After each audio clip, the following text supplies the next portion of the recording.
So, kumusta po mga ka-travelers? This is again John from Road Crew Travels, and in today's video, time out muna tayo sa mga topic about cars because tatalakay tayo ngayon ng isang gadget coming from Samsung. Well, obviously, it's a Samsung mobile phone, smartphone. It's a Galaxy A37 5G. Entry level lang siya ni Samsung pero magkakaroon tayo ng comparison with my recent phone which is the A56. Ayan. Ito, A56 is actually a mid-range phone. So, bakit mo naman ikukumpara dyan? Baka naitanong nyo. Well, kasi una-una sa lahat, napansin ko, merong mga similarities and of course, differences na rin. So, since malapit lang din naman yung kanilang parang masasabi kong design, well, ito na rin yung para magiging point of comparison ko para tingnan natin kung mas sulit nga ba na entry level na lang or mas higher ang pipiliin natin para mas okay itong gamitin. Well, tatalakayin natin lahat ng yan after this intro. So, tara, let's!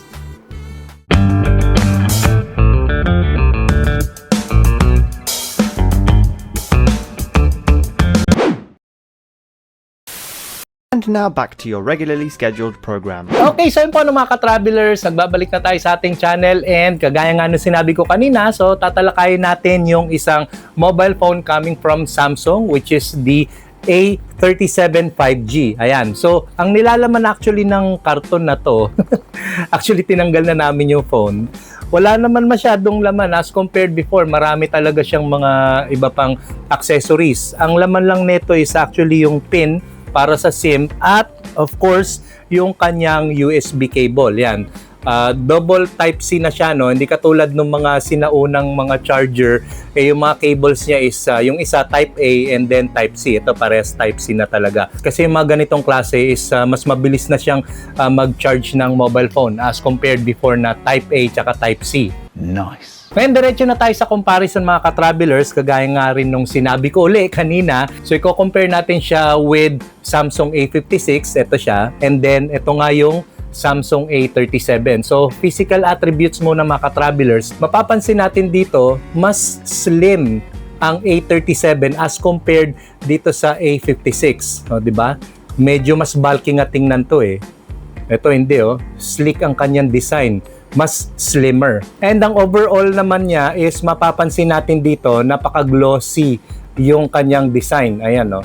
Diba? Pero may napansin ako dito mga ka-travelers when it comes sa kanyang rear camera, ayan o, recently karamihan ng mga design ng camera ni Samsung, lalong-lalo na sa rear camera nila, ayan, isang linya lang pababa, ayan o. So ito yung kanyang tatlong camera na meron din sa A56, ayan. So dito mapapansin natin yung kanyang pinakataas na camera, ito yung kanyang ultra-wide camera which is 8 megapixel. Ayan.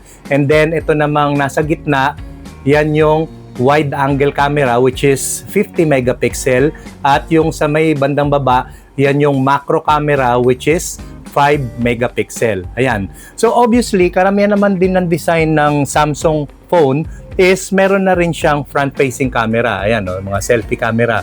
Yung pinhole. Ayan. Ayan, kung mapapansin natin. And this one is actually 12 megapixel. Mas magaan din siya as compared dito sa A56. O, di ba? And of course, kapag mag-avail kayo ng mga ganitong klase ng phone, is marami rin siyang mga iba't ibang kulay. So, check nyo na lang sa online store ni Samsung. Marami rin kayong mapagpipilian.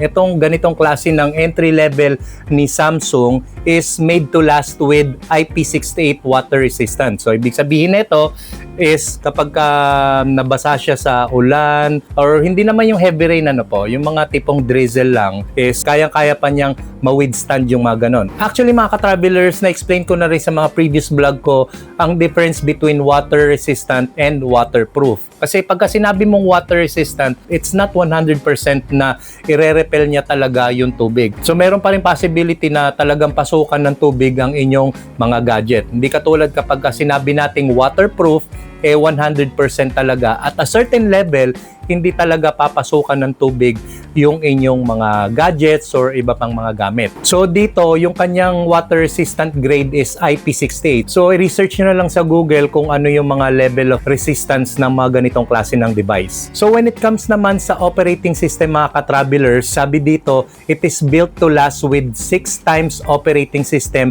and security upgrade. So hindi na kayo mamomroblema kung halimbawang next year is magkaroon uli ng upgrade ng operating system is sakop pa siya. So ibig sabihin, kung magda-download kayo ng mga applications, so yung mga upgraded version ng mga software or application na nakapaloob kay Samsung is pwedeng-pwede nyo pang gamitin.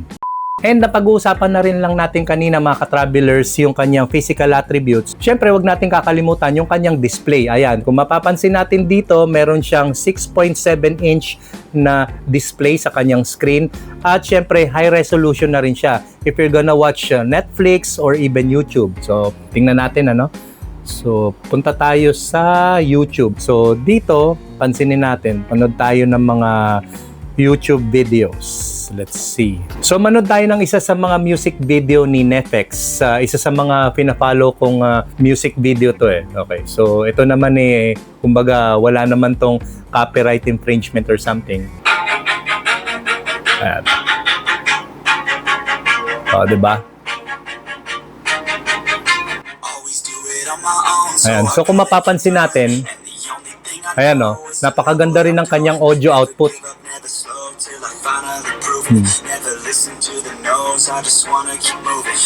Diba? Napakalinaw. Okay. So hanap naman tayo ng mga ibang videos.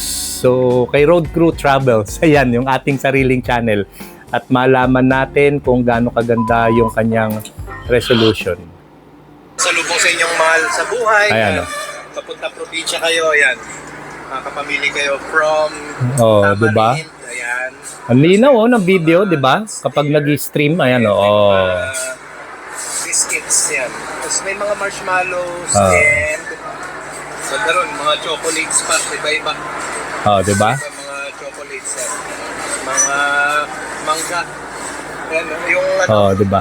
Ito, sample pa lang ng YouTube videos. Pero lalong-lalo na kung manunod kayo ng Netflix, masasabi kong okay na rin itong ganitong klase ng phone. Although entry level siya, pwede na rin siya makipagsabayan sa mga mid-range phone ni Samsung or even yung pinaka-high-end ni Samsung. O, diba? At meron pa ako napansin mga ka-travelers, when it comes naman sa charging ni Samsung, meron siya ditong sinasabi na 2 days of battery on a single charge. So, ibig sabihin, pag halimbawa, pinull charge mo yung inyong A37, so most likely malolobat na siya after 2 days. O di ba napakatagal, lalong-lalo na kung halimbawa hindi ka naman heavy user na gumagamit ng inyong data, halimbawa nakikiconnect ka lang sa Wi-Fi, okay na okay mga ka-travelers. So 2 days of battery on a single charge. So after nun, after 2 days, pwede mo na uling i-charge. O di ba napakatipid niya sa kuryente. And meron din siyang 5,000 mAh. Okay, so ibig sabihin nito,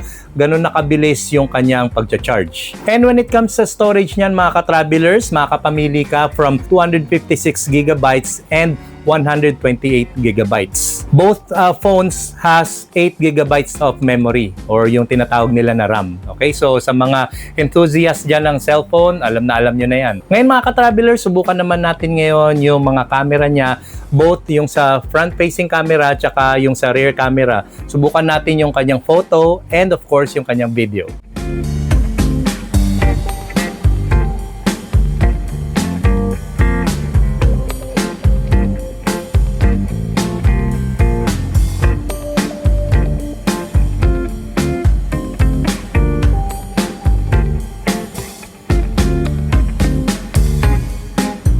And ngayon naman mga ka-traveler, sinusubukan ko naman yung front-facing camera niya, yung kanyang video capability. Ayan o, masasabi na rin natin okay naman.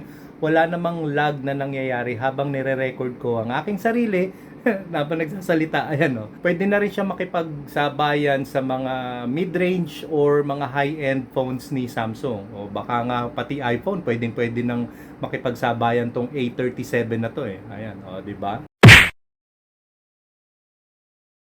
And when it comes sa refresh rate mga ka-travelers, both yung Samsung A37 dito sa kaliwa at yung Samsung A56 dito sa kanan has 120 Hz. So ibig sabihin nito kapag ka mag-scroll ka, yan, up or down, napakabilis agad ng reaction niya, walang lag or even sideways. Ayan, o di ba? Napakaganda niya mga ka-travelers, hindi ka na mamomroblema na magkakaroon pa ng delayed reaction kapag ka mag-scroll ka sa mga applications nyo. Ayan. Nice. And I think those are the basic features na may present ko sa inyo ngayon with Samsung A37. So, yung iba namang mga physical attributes niya like nung isang phone ko, A56, is halos parehas lang din. Kagaya nung Type-C port kapag magcha-charge kayo, ayan, nasa ilalim. And andito yung kanyang SIM tray at andito yung kanyang speaker, ayan. And then sa may taas naman, ayan naman yung kanyang microphone, ayan. Meron din actually sa baba, ayan, may microphone din dyan, di ba? So, dito naman sa may bandang kanan niya is yung kanyang power button at yung kanyang volume rack, volume up and down. Ayan.